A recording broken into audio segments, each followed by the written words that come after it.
Advocate Shamsul হক টুকু ২০০৮ সালে পাবনা ১ আসনে জামায়াতের প্রয়াত আমির মতিউর রহমান নিজামীকে হারিয়ে সংসদ সদস্য নির্বাচিত হন তিনি। এরপর ভোটারবিহীন নির্বাচনে টানা চতুর্থবারের মতো আওয়ামী লীগ মনোনীত সংসদ সদস্য হয়েছেন টুকু। সামান্য একজন উকিল থেকে বনে গেছেন হাজার কোটি টাকার মালিক। অবৈধ রাজত্ব কায়েম করেছেন বেড়া সাথিয়ার নির্বাচনী এলাকায়।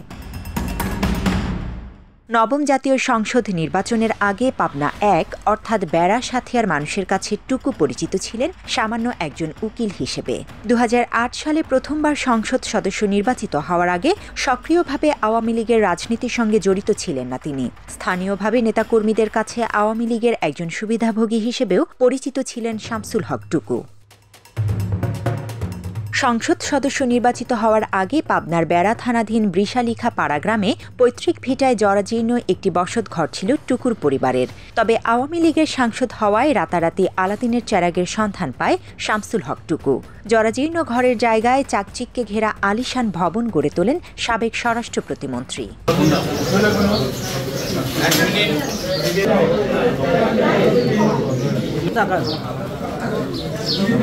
২০০৮ সাল থেকে ২০২৪ সাল পর্যন্ত টানা ৪ বারের জাতীয় নির্বাচনী হলফনামার দিকে তাকালেই ফুটে ওঠে তার সীমাহীন দুর্নীতির চিত্র।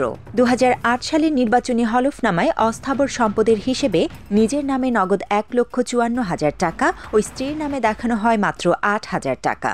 ব্যাংক ও আর্থিক প্রতিষ্ঠানে জমাকৃত অর্থের হিসেবে টুকুর নামে ১৯,০০০ টাকা ও স্ত্রীর নামে ছিল ৪১,৫০,০০০ টাকা। তবে ২০১৪ সালে টুকুর নিজের অস্থাবর সম্পদ বেড়ে যায় কয়েক গুণ। দশম জাতীয় নির্বাচনে ব্যাংকে জমাকৃত অর্থের পরিমাণ ১৯,০০০ থেকে বেড়ে দাঁড়ায় ১৬,০৬,০৮০ টাকা, আর স্ত্রীর নামে জমা ছিল ১,২৮,৭৪৪ টাকা। এরপর ২০১৮ ও ২০২৪ সালের নির্বাচনী হলফনামায় ব্যাংকে জমাকৃত অর্থের পরিমাণ আরও বেড়ে যায়। ২০১৮ সালে টুকুর নামে জমা হয় ২৫,১৫,৭২২ টাকা ও তার স্ত্রীর নামে ব্যাংকে রাখা হয় ২,৮৫,২৫৯ টাকা। ২০২৪-এর নির্বাচনী হলফনামায় এই সংখ্যা দ্বিগুণ বৃদ্ধি পায়। টুকুর নামে ব্যাংকে জমাকৃত অর্থের পরিমাণ দেখানো হয় ৪৭,০৬,২৮৭ টাকা।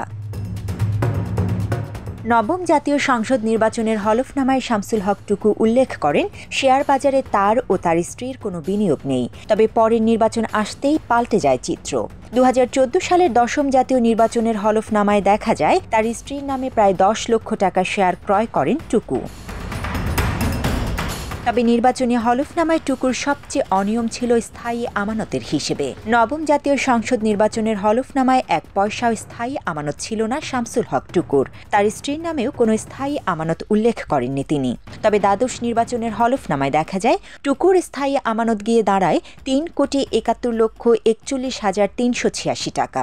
২০০৮ সালে সংসদ সদস্য নির্বাচিত হওয়ার পর ঝড়ের বেগে বাড়তে থাকে টুকুর সম্পদের পরিমাণ। ২০০৮ সাল থেকে ২০১৪ সাল পর্যন্ত মাত্র ৫ বছরের ব্যবধানে শূন্য থেকে প্রায় কোটি টাকার স্থায়ী আমানত জমা রাখেন টুকু। এসব তো গেল শুধু নির্বাচনী হলফনামায় উল্লেখিত অর্থ সম্পদের আংশিক পরিমাণ। এর বাইরে অবৈধভাবে হাজার কোটি টাকার সম্পদ গড়ে তোলেন সাবেক স্বরাষ্ট্র প্রতিমন্ত্রী ও সংসদের ডেপুটি স্পিকার শামসুল হক টুকু। অবৈধ সম্পদ গড়তে নিজের ছেলেকে ব্যবহার করেছেন তিনি। দলীয় মতের বিরুদ্ধে গিয়ে ২০২১ সালে ছেলে আসিফ শামস রঞ্জনকে বেড়া পৌরসভার মেয়র পদে বসান টুকু। মেয়রের দায়িত্ব পেয়েই সন্ত্রাসী বাহিনী গড়ে তোলেন রঞ্জন।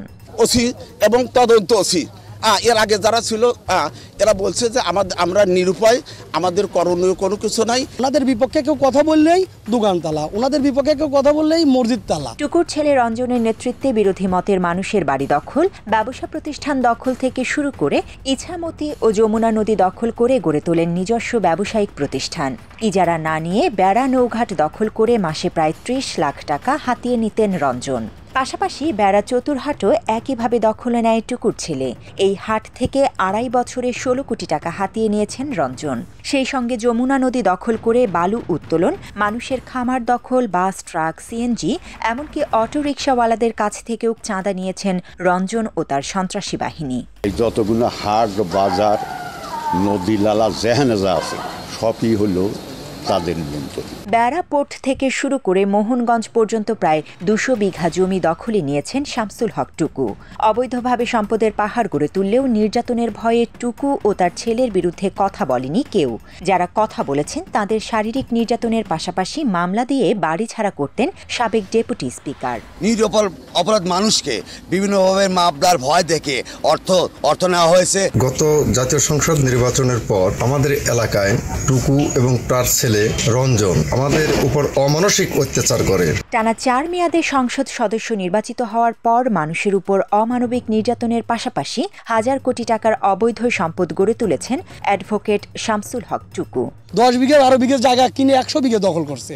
এরকম আপনি দেখবেন পোর্ট দখল করছে, ডাইকে নিয়ে আসবে একজন, তার ছেলে যা দখল করবে। ক্ষমতার অপব্যবহার করে সাঁথিয়ার সরকারি মৎস্য প্রজনন কেন্দ্র দখল করে সেখানে সমন্বিত খামার গড়ে তোলেন রঞ্জন। 2015 সালে ইজারা ছাড়াই সরকারি মৎস্য প্রজনন কেন্দ্রের 37 বিঘা জমি ও 10টি পুকুরের সবই চলে যায় তার দখলে। অবৈধভাবে সেখানে গরুর খামার করার পাশাপাশি পুকুরে মাছ চাষ করতেন রঞ্জন। এখানেই শেষ নয়, পৌরসভার 80 টাকার পানির বিল নির্ধারণ করা হয় 250 টাকা। পাশাপাশি বেড়া পৌরসভাকে পরিষ্কার পরিচ্ছন্ন রাখার জন্য বিভিন্ন স্থানে ডাস্টবিন বসান রঞ্জন। আর সেই ডাস্টবিনের নাম করে এলাকাবাসী সহ ব্যবসায়ীদের কাছ থেকে চাঁদা তুলত রঞ্জনের গড়ে তোলা ক্যাডার বাহিনী।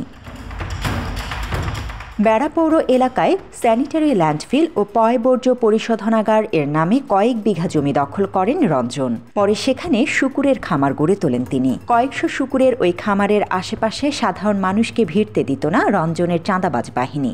এ নিয়ে কেউ সমালোচনা করলে প্রশাসন ও নিজস্ব রক্ষী বাহিনী দিয়ে তাদেরকে কঠোরভাবে দমন করত টুকুর ছেলে রঞ্জন।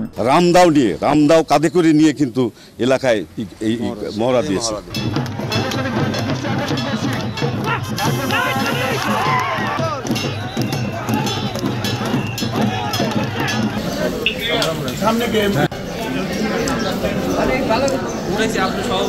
টানা 4 মেয়াদে সংসদ সদস্য নির্বাচিত হওয়ার পর মানুষের উপর অমানবিক নির্যাতনের পাশাপাশি হাজার কোটি টাকার অবৈধ সম্পদ গড়ে তুলেছেন অ্যাডভোকেট শামসুল হক টুকু ও তার ছেলে রঞ্জন।